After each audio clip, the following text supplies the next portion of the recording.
Hallo und herzlich willkommen auf meinem YouTube-Kanal Tanjuschkas Mini UTV. Heute nähe ich mit dir einen Mundschutz oder wie manche sagen, eine Behilfsmaske. Und zwar nähe ich heute nur eine Frauenmaske. Die Männermaske und die Kindermaske, die Maße, die kannst du hier von meinem netten Zettelchen ablesen. Auch die Maße von der Frauenmaske, die haben 20 cm auf 27 cm. Dieses Stück Stoff brauchst du zweimal. Dann brauchst du noch ein Stück Stoff von 18 cm auf 7,5 cm. Ein Bändchen, das einfach dann benutzt wird, um die Maske zu befestigen.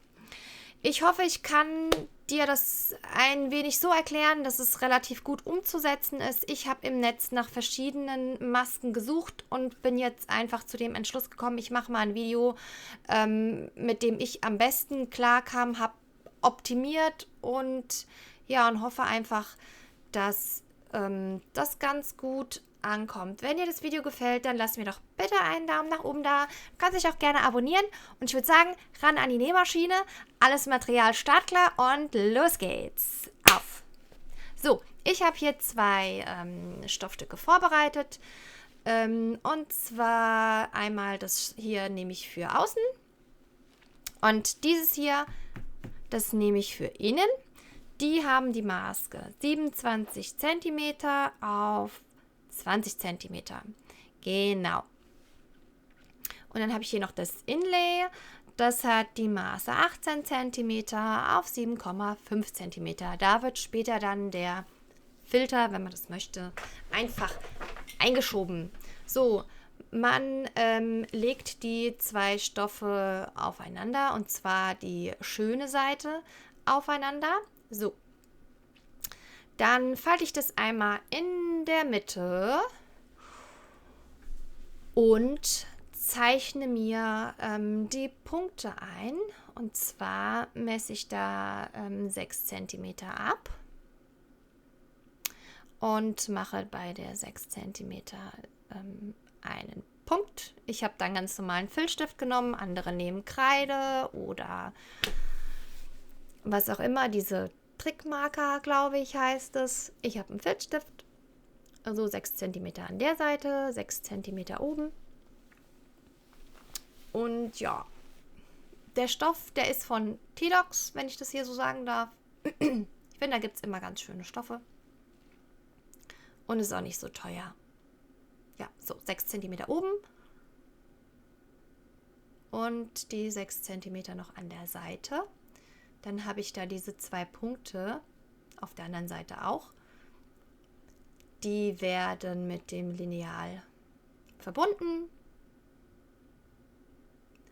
Und mache ich jetzt den Strich. Genau, das sieht man nachher auch nicht mehr, ne? Also keine Angst, dass es dann hässlich aussehen könnte oder so. Das sieht man dann nachher nicht mehr. So, dann schneide ich das einfach mal mit einer kleinen Nahtzugabe, einen halben Zentimeter so ungefähr, schneide ich das jetzt hier mal ab.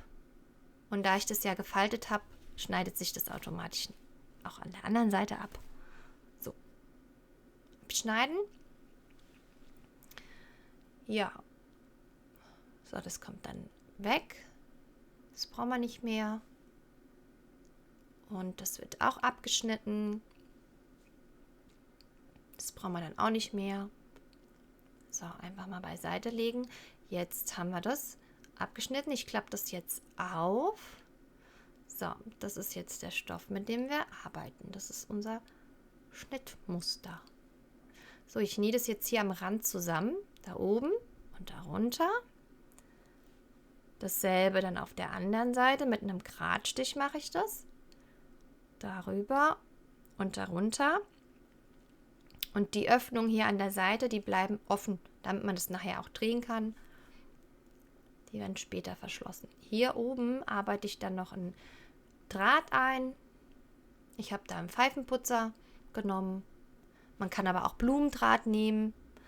Da wird jetzt einfach schon mal genäht.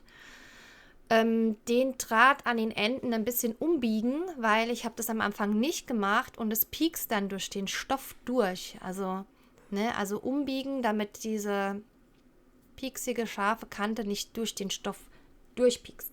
So, jetzt habe ich das genäht. So, seht ihr? Da entlang. Genau. Jetzt wende ich den Stoff einmal. Einmal wenden bitte. Genau. So, das ist immer so ein bisschen Gefriemel, ne? Das kennt ja jeder. Oder auch nicht, wenn ihr das jetzt hier zum ersten Mal versucht. Ja, also ich muss dazu sagen, ich bin jetzt auch nicht so jemand, der ständig und andauernd näht. Ich nähe eigentlich oftmals so zu nützlichen Zwecken, wie jetzt zum Beispiel. Oder auch für andere Geschenke, mal ein Kistchen oder ein Schlüsselanhänger. Also jetzt auch nichts Großes. So, also, da mache ich jetzt den Draht rein. Ne? Also ich habe jetzt hier oben das so ein bisschen abgemessen und die Enden umgeknickt. Den fummel ich jetzt da rein.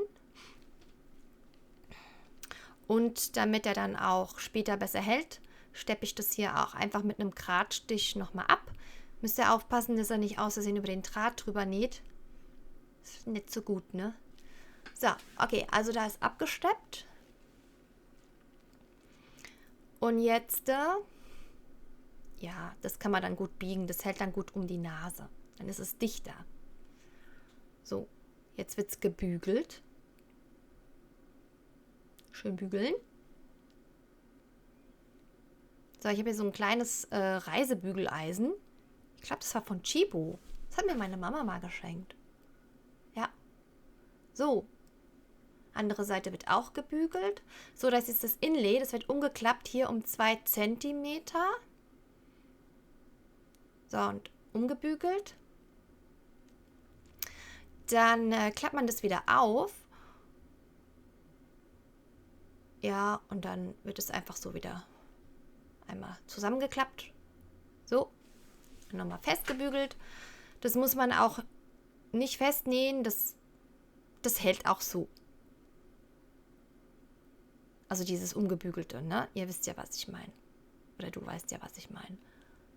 Hoffe ich doch. Also wenn ihr Fragen habt, dann schreibt mir das doch bitte in die Kommentare, weil ja, ich ja noch nicht so viele Videos mache und es ist schön, wenn mir jemand schreibt, was ich denn besser machen kann. Ne? So, also das wird umgebügelt.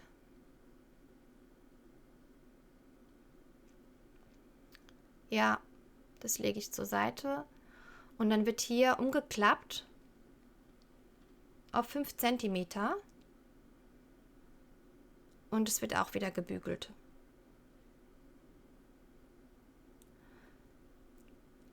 So. Bügel, bügel. Dasselbe dann auch mit der anderen Seite. Auf 5 cm umbügeln. Das Lineal da ist auch praktisch. Das mag ich. Ich mag ja Herzchen, ne?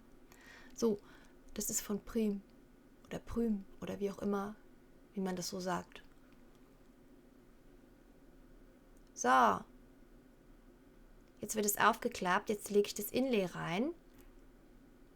Das wird nachher automatisch mit der Naht, die man am Ende macht, festgesteppt. Da muss man gar nichts groß machen. Ich lege das einfach rein. Ich stecke da jetzt auch nichts fest, weil das hält einfach. Man legt es rein, man muss da nichts feststecken. Das ist Quatsch.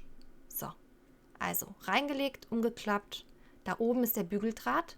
Also der Bügeldraht ist bitte oben. Ne? Und jetzt 2 cm an der Seite umklappen.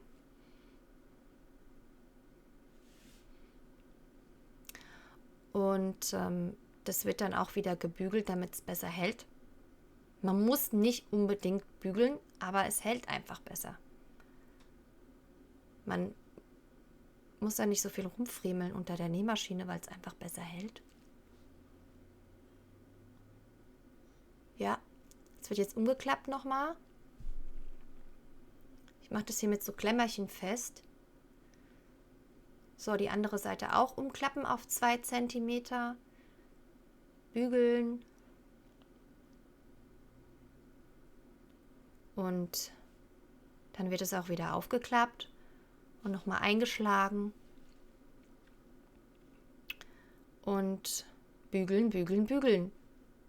Ich hasse bügeln. Ich bügel ehrlich gesagt auch nicht viel. Nee, kann man sich doch sparen, oder? Es gibt ja so viele Sachen, die man gar nicht mehr bügeln muss. Zeitverschwendung. So, okay. Also, das ist gebügelt. Habe ich jetzt fertig. So. Das wird später wieder auf. Also, das, was wir jetzt hier, diese Wulste am Ende, wo wir umgeklappt haben, das klappe ich hier wieder auf. Seht ihr das? Und jetzt steppe ich das mit einem Gradstich ab. So, zack. Andere Seite. Aufklappen bitte. Absteppen. Und jetzt kann man diese Enden, die wir umgeschlagen haben auf 2 cm, wieder zusammenschlagen und mit einem Gradstich absteppen. So, dass man dann noch einen Faden durchführen kann, weil das ist der Tunnel für die Schnur. So, das ist fertig. Ja, da ist der Nasenbügel drin. Hier ist das Inlay, seht ihr, das hat es erfasst, das ist festgenäht.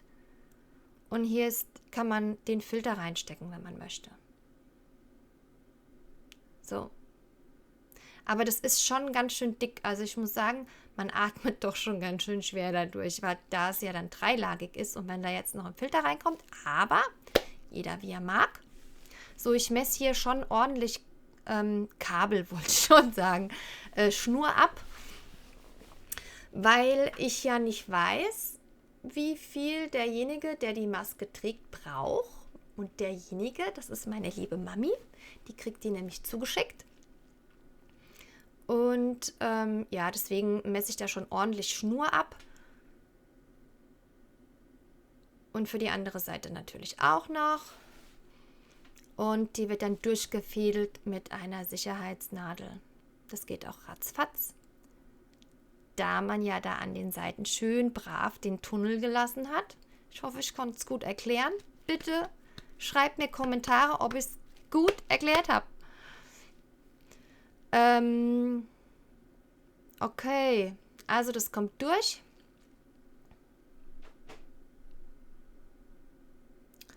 Und wenn das dann durchgezogen ist, so, da ist es durchgezogen. Andere Seite auch noch.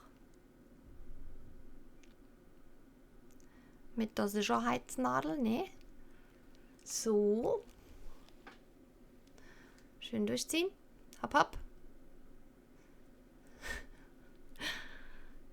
Okay. So. Durch. Geschafft. So.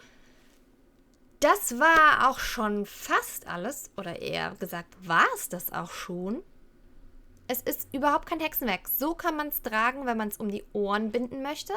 Dann kann man sich das auf seine Länge kürzen, wie man das möchte. Ich trage es lieber so um den Kopf. Ne? Dann bindet man das so, einmal um den Kopf, einmal unten um den Hals. Ich finde, es hat einfach besseren Halt. Mir persönlich gefällt es besser. Ja, den Nasenbügel kann man anpassen. Unten hat man noch mal ein bisschen mehr Schutz. Ja, so sieht's aus. Die Maske, wenn sie fertig ist. Meine Mami bekommt sie jetzt zugeschickt. Für meine Oma habe ich auch eine genäht. Die bekommt sie auch zugeschickt. Hier nochmal meine kleine Zeichnung für dich mit den Maßen drauf. Ich hoffe, ich konnte es einigermaßen gut erklären. Ich hoffe, dir hat mein Video gefallen. Wenn es dir gefallen hat, lass mir einen Daumen nach oben da. Du kannst mich auch gerne abonnieren, dann bist du immer up to date. Eventuell kommt bald wieder ein neues Video von mir. Wenn nicht, dann guck dir doch einfach mal die an, die ich schon hochgeladen habe. Unter anderem ist auch immer mal mein Mikosch mit dabei. Mein goldener Retriever, der ist auch ganz süß. Ja, okay. Also, ich wünsche dir einen schönen Tag. Hoffe, dass du es gut nachmachen kannst. Und ja, dann bis bald. Tschüss.